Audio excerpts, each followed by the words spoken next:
Welcome to Nonprofit Commons in Second Life.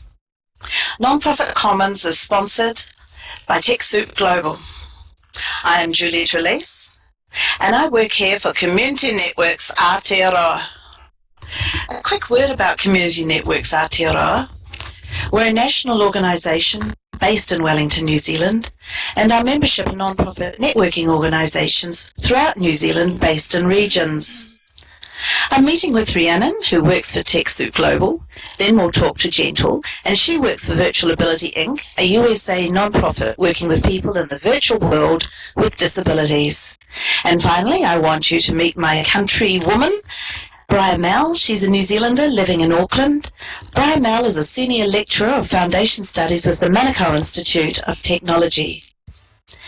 Okay, would each of you please introduce yourselves, who you are, and whereabouts you are in the world, and what the organisation is that you work for?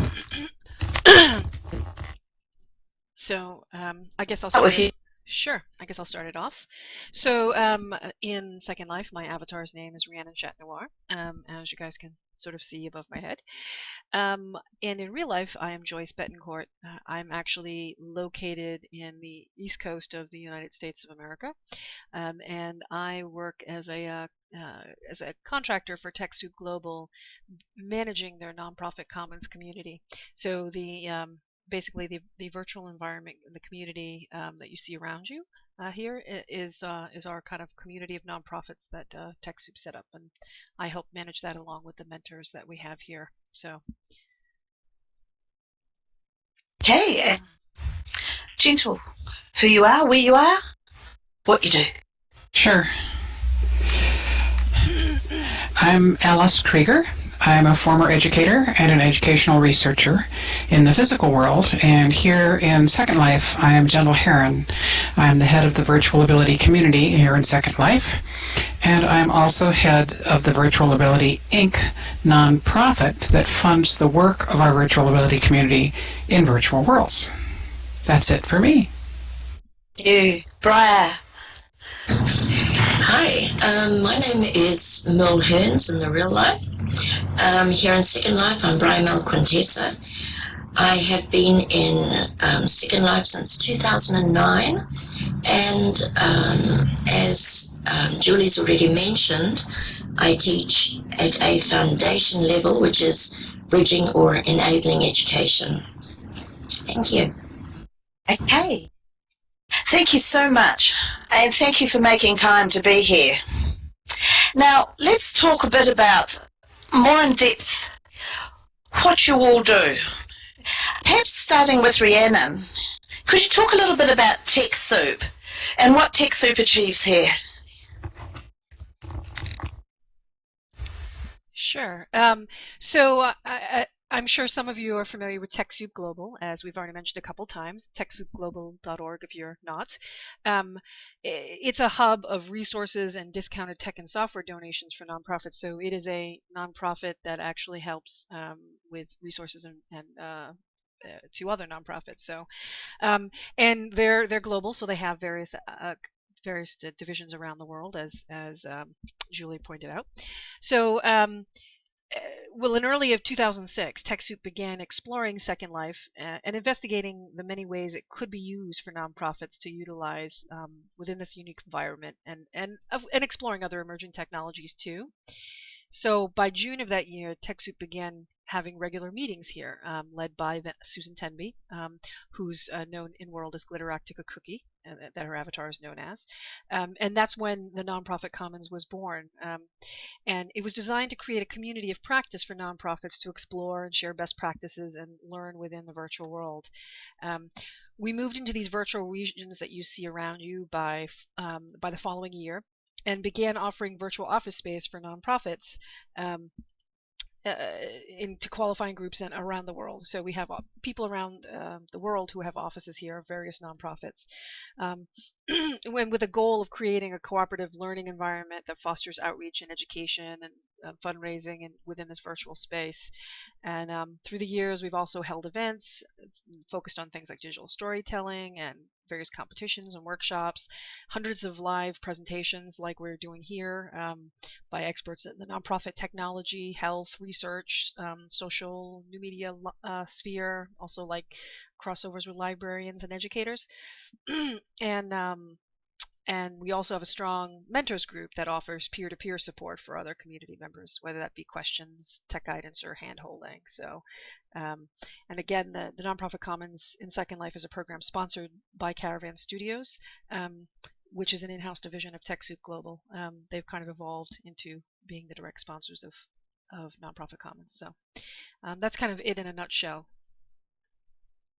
We're incredibly grateful to TechSoup Global.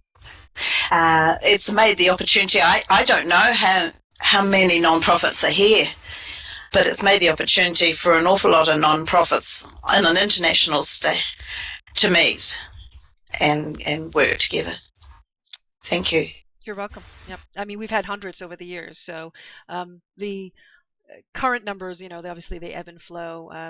We probably have close to, I think, 40 or 50 currently but we've serviced hundreds since that 2006 point. So that's amazing. Thank you. If it wasn't for you, we wouldn't be sitting here now. Thank you. Gentle, if we can come to you, you've been a personality around Nonprofit Commons for a long time. Can you tell our Second Life audience and our Real Life Conference attendees what your focus here in Second Life is and what sort of things you've achieved? Sure, thank you. Virtual Ability is a cross-disability peer support community of nearly 1,000 members. We come from 6 continents. We do have some members from New Zealand and some from Australia. We've been in Second Life since 2007. We also now have a presence both in InWorlds and in OpenSim, and those for the real audience are other virtual world venues. We hold educational and entertainment events for our members every day. And we also sponsor 2 large professional conferences every year. Cross-disability means that the majority of our community members have one or more types of disabilities: physical, mental, emotional, developmental, or sensory disabilities. That means deafness and blindness. A quarter of our members are persons who do not yet have disabilities. Those would be people who are friends of people with disabilities, people who are family members of people with disabilities. They might be researchers or medical professionals or caregivers or other people who have some sort of an interest in disability issues in virtual worlds. Our organization is very well respected, and in fact, it's the go-to organization for information about disabilities and virtual worlds. In 2009, Linden Lab, which is the company that created Second Life, awarded its inaugural Linden Prize to our community. The award honors projects that have a tangible impact on the real-world lives of the members of the organization. Linden Lab was impressed by the impact that we have on forging connections between people with disabilities. Our nonprofit has a little bit different business model than probably most of the nonprofits here. We accept donations, but the majority of our funding comes from contract work and grants. We prefer to work with researchers and other people who share our interests. This work not only lets us fund our operations here, but it also allows us to train and employ persons with disabilities in significant work. For instance, we trained people to work on a recent research project with the University of Pennsylvania Medical School. Those people that we trained learned how to conduct focus groups and how to de-identify data for qualitative research, take out the HIPAA information. We've trained people to analyze the accessibility of online course materials for a consortium of colleges and universities. Some people might ask, well, why bother to support people with disabilities in virtual worlds? And the answer is because we're here. We knew that about 1 in every 5 persons that you find in a virtual world has some form of disability, and that rate is a little higher than it is in the physical world. Why is that? Well, one of our published research projects showed that there are many benefits to people with disabilities of engaging in a virtual world setting. These benefits include psychological benefits, such as lower depression and higher self-esteem. They also include medical benefits, such as distraction from pain, and of course, improved opportunities for socialization. We've identified over 120 different peer support groups in Second Life for different types of health and disability issues. I really don't believe that people come into Second Life seeking peer support, but it's a great bonus once they find it here. Many of our community members use assistive technology to access their computers, and so far we have been able to accommodate everyone, whether they use speech-to-text, whether they use eye gaze typing, toe typing, or screen readers. And yes, blind people do use Second Life, and some of them have been in the audience here today. I'd like to close my portion here by telling you about one of our community members. He helps us teach newcomers some really fun skills like climbing trees, how to find fish underwater, and he gives instructions to virtual dog pets. He's a valued member of our community, and people seek him out to hear how his day went at work. It just so happens that he has Down syndrome, and it is something that his parents find amazing, that he can operate an avatar in Second Life. But he not only operates his avatar, he navigates around this huge world independently, and he types to the many people that he knows here. He also gets to instruct other people, and of course, that would never happen in the physical world, but it does happen here. Best of all, his parents say that he's using more vocabulary words, he's using better grammatical structure, and lengthier conversations here than he does in his real life. And so I ask you, is what we're doing here real? I want you to check out our website if you can. It's www.virtualability.org, and I thank you for your attention. Oh, Gentle. Honestly, you're inspirational, and the people that you represent are inspirational. And I thank you all for being here, the people who work with Gentle. It's fantastic, and you've got a lot to teach all of us able-bodied people, a lot. Thank you. Finally, we would like to hear from Mel. Mel, let's talk about education in Second Life. Tell me what you do and what you've actually been doing here. Thank you.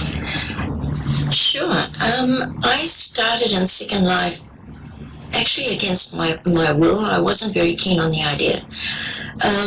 But I was asked to be part of the Second Life Education New Zealand Foundation project, which was sponsored by the government's Innovative Learning Fund. And we created resources for training our students for interviewing. Now, I see a huge benefit bringing our students here into Second Life, and recently I've been in Kitely, another virtual world. We have a lot of kinesthetic learners, and we have a lot of learners who previously have had very bad experiences in traditional education. We have a lot of Indigenous learners, and in New Zealand, the statistics for our Indigenous learners are not as great as they should be. We have an incredibly huge ethnic mix, and we do have a lot of students from lower socioeconomic backgrounds. So what we are doing is we are trying to provide an opportunity for tertiary education to students who are second chance learners. Anyway, we had great success with SLENS, with the interview training, and I continued that work after the SLENS project was finished. Just as a brief example, I managed to raise our average retention and success from approximately 55% to 100%, something I'm kind of proud of. Also, I brought in a group of a Māori cohort. They were pre-degree Māori nursing students, and I conducted a literacy intervention in Second Life, and I discovered just how exciting working with literacy in Second Life could be. For a couple of years, my work was very much, I kept working, but it wasn't supported by middle management. But things have turned around again. I joined the Virtual Worlds Working Group, and it's a tremendous organisation. There are 120 members, all in New Zealand and Australia. And we just are there to support each other with research, with experiences, we even help with each other's students. Anyway, in 2012, I started a virtual world club in Second Life. This was to support students with project learning, and I was able to use some of the incredible resources that other educators have set up here in Second Life. For example, when my students were doing a project called Biological Me, I would bring them here into Second Life to Max Chatmore's Genome Island. Another example is when we were doing nutrition and mobility, I brought them in here to play what's called a nutrition game. For 6 years, I collected data on the most common writing literacy errors that our students made in the real world. And I wanted to create a literacy game to meet those needs, and this is what brought me into Kitely, because we've now created a literacy game with funding from Ako Aotearoa and Manukau Institute of Technology. And we found that this game is definitely helping our students. Our students feel at home in the area because it has a New Zealand background. Our international students love the fact that they're in a New Zealand background. The game itself is based on Māori legend. So I use Second Life intensively. Now I'm using my virtual game in Kitely quite extensively. And I know how successful it is. I persevere with this work because I believe in it. And I've seen some tremendous advances in my students since bringing them into virtual worlds. And that's me. Thank you very much for listening. Oh, thank you, Briar, and it's been a great pleasure meeting you in real life as well. Absolutely. I was just wondering if we had a couple of minutes, if anybody would like to ask any questions of our panel members. Yes, thanks, Rian.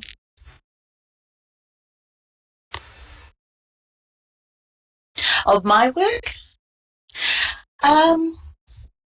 I don't do a lot of work here in Second Life, but I have an office here.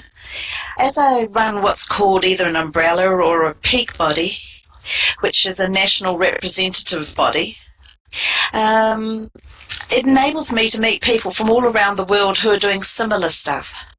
So my reason for being here is networking. And look at the wonderful people I've met. Fantastic.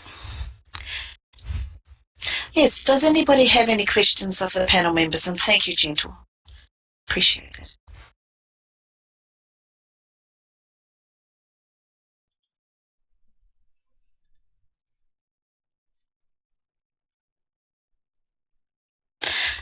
Well, I think that that's probably it. We could spend hours, just the four of us, talking about the space and the amazing people you populate this world. But we do need to carry on. So I'd like to thank TechSoup, Rhiannon, Gentle and Brian Mel for coming to meet me here today, or yesterday, or whatever time it is at your place. And I hope to see you all again here soon. Time for us to log out, and thank you especially to our audience. Thanks for coming and listening. Thank you. Thank you, everybody.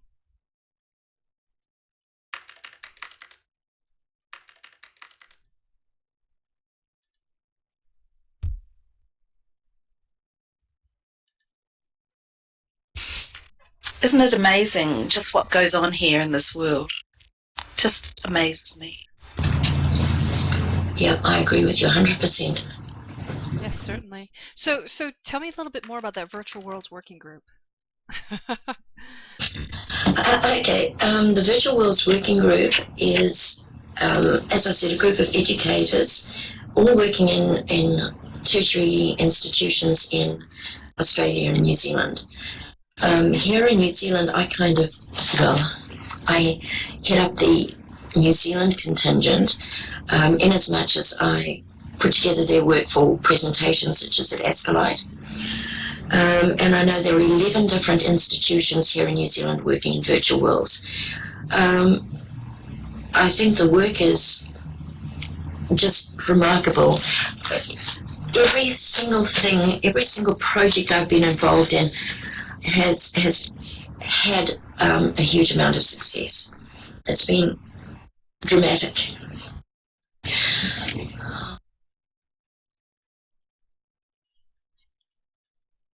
Have they got an office here?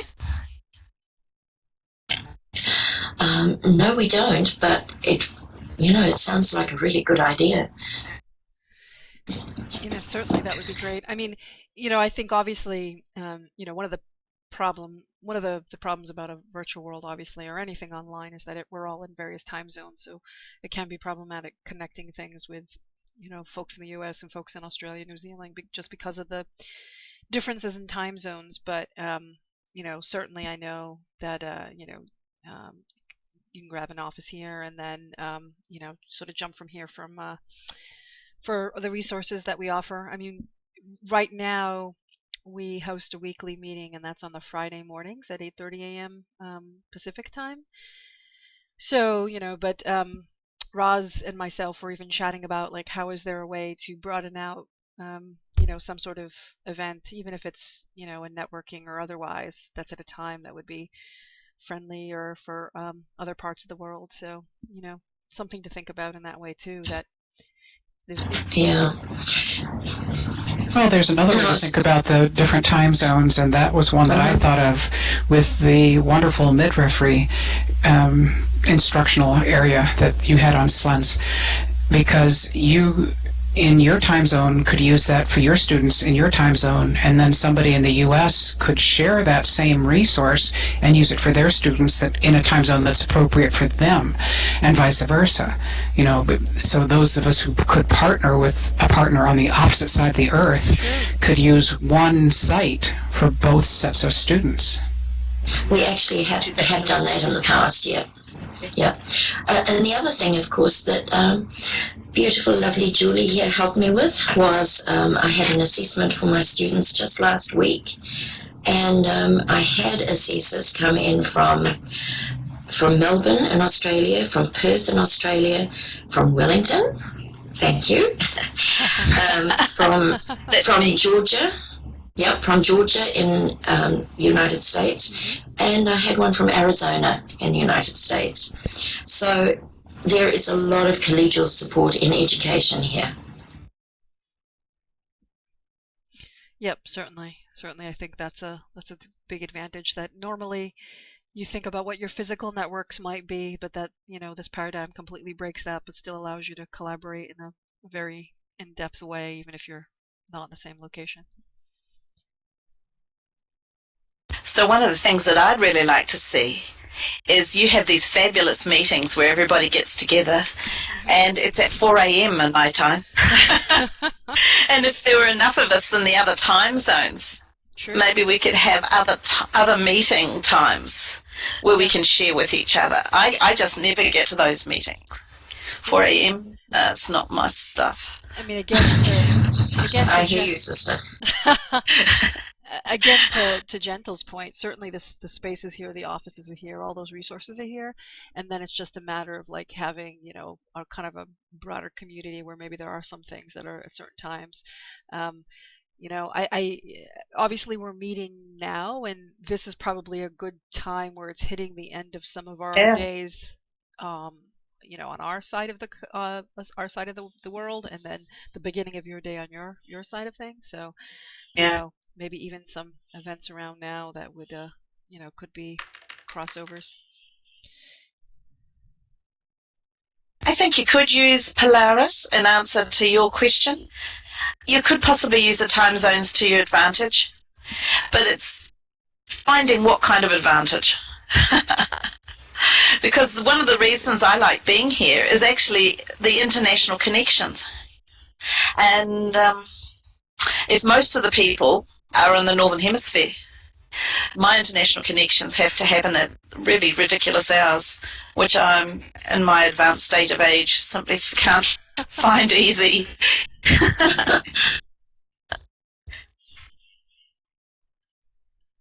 Demographics, however, I mean, this is a world that is international and crosses time zones. And there's a lot we could all learn from each other. So if we just stay to our own time zone, we don't necessarily get the information from the Northern Hemisphere. We don't make the connections the same. But as Rhiannon said, this is a good time. We can have a once-a-month meeting here. Yeah, that would be great. Sounds wonderful. Certainly, and especially, if you get, it's hard because I think, to my side of things, I'm not as in touch with folks that are on at the time zones that you probably are more frequenting. So, would probably have to rely on making sure that there was promotion on your end too to those that would be around at this time. But yeah, certainly, and especially if you can get the virtual world working group in too, then that might be convenient. Right at the beginning of their day or something. I'd love to, I'll take this to Sue. Sue's in charge of the Virtual Worlds Working Group, and she's actually my PhD supervisor. So I know she would love to at least take part in this somehow. She loves just spreading the word and knowing what other organizations are doing as well. We could actually. Oh, okay. Sorry. Go on. I was just saying, Brian, you and I could actually take some responsibility for this and just maybe once a month set up a meeting here for Southern Hemisphere. Yeah. Rather than expecting poor Rhiannon to do what we've had to do, which is, if we want to be here, get up at 4 a.m. and we don't really want to put that onto Rhiannon. But certainly I could help put the word out, that I can do on my end. Yeah. That, get the word out to that. So maybe we could have an offline conversation, Brian Mel, about setting something up here and just maybe once a month in our meeting here and just see if people are interested. Yep, sure, I'm game. Okay. And I just put it to chat, the nonprofitcommons.org, if you're not familiar with it, Bray. Feel free to share that when you're kind of reaching it out. I mean, that's sort of the central hub for the nonprofit commons community, and then from there there's other information, including a tab that's sort of like become a tenant, but we can kind of sort to get you an office space. I mean, and ultimately we're looking at these are a community of nonprofits and social good related entities and organizations that make up the nonprofit commons offices. So. And the positives, another positive about all this is that there's quite, for the best that I do, there's a lot of organisations in New Zealand who don't understand the work of TechSoup. And a lot of New Zealanders and Australians who come here could learn about the advantages of being part of TechSoup as well. True. So it's a win-win all around. Yeah, true. I agree. Before this invitation, I'd never actually heard of TechSoup. I cringe when I admit it, but yeah, it was a learning experience for me. Oh, well, that's my fault because I'm on an advisory group to TechSoup here in New Zealand about what people can do with TechSoup. So Yeah. my fault for not telling you there, Briar. I should have told my friends. Good grief. Well, I know now. Yeah.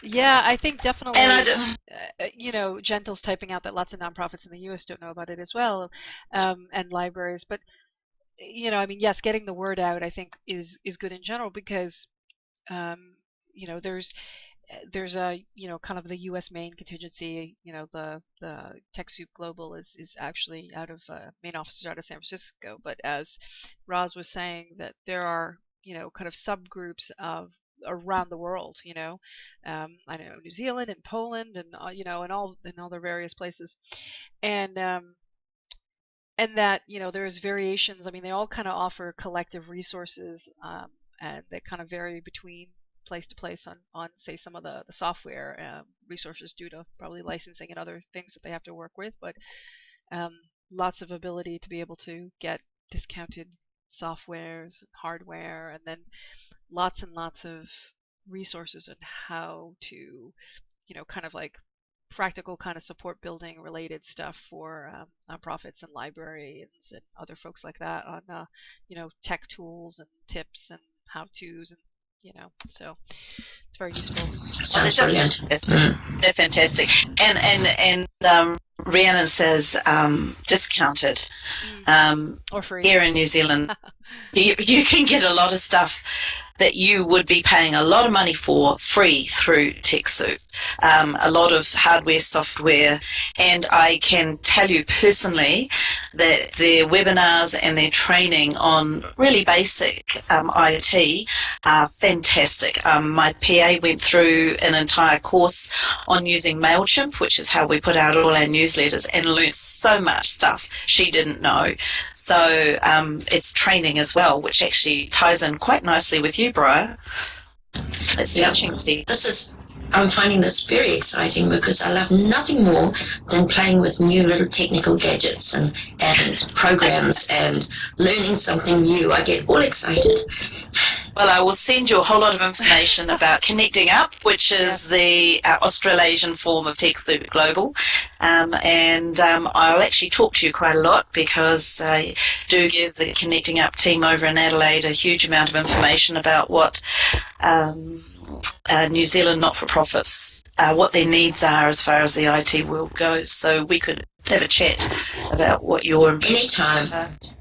Correct. Absolutely. See, this is what this is all about. This is about making connections, networking together. It's fantastic. And making it things better. Yeah, and that's the great thing. You brought up the whole webinars. Like, I share out those every week that we have in the meetings because resources like that, geography doesn't matter, right? So we could all even, take part in that training and even kind of come back and discuss it afterwards, or, kind of almost like form little learning sharing groups afterwards if we wanted to, even in this space. So yeah, it's great in that way. Well, thank you. Thank you. Is there anything else? Absolutely. Oh, sorry, I was just going to say, I really do have to run. I've got my 92-year-old mummy who's waiting to go shopping. So she's been waiting very patiently. I'll do that, love. And anyway, thank you so much for inviting me because I've really enjoyed this. I was just, I don't know, I was just so honored to be selected to be with the people that are surrounding me. I mean, I've always been in awe of Gentle ever since I first heard about her. Rosie, I love you to absolute pieces, and it's been an absolute pleasure meeting Rhiannon, so thank you so much. That's great. Well, you're just a darling.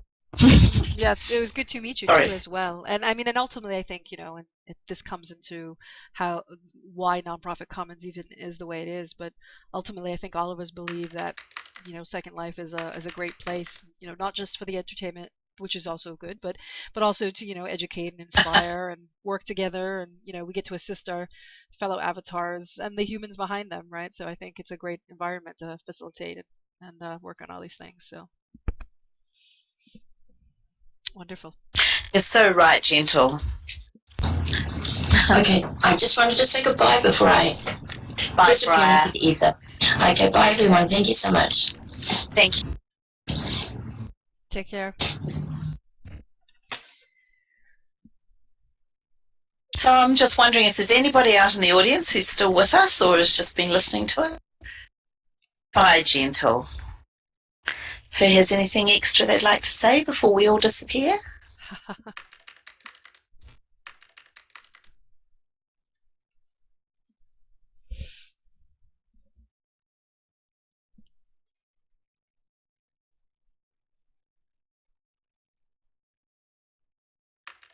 Yes, that was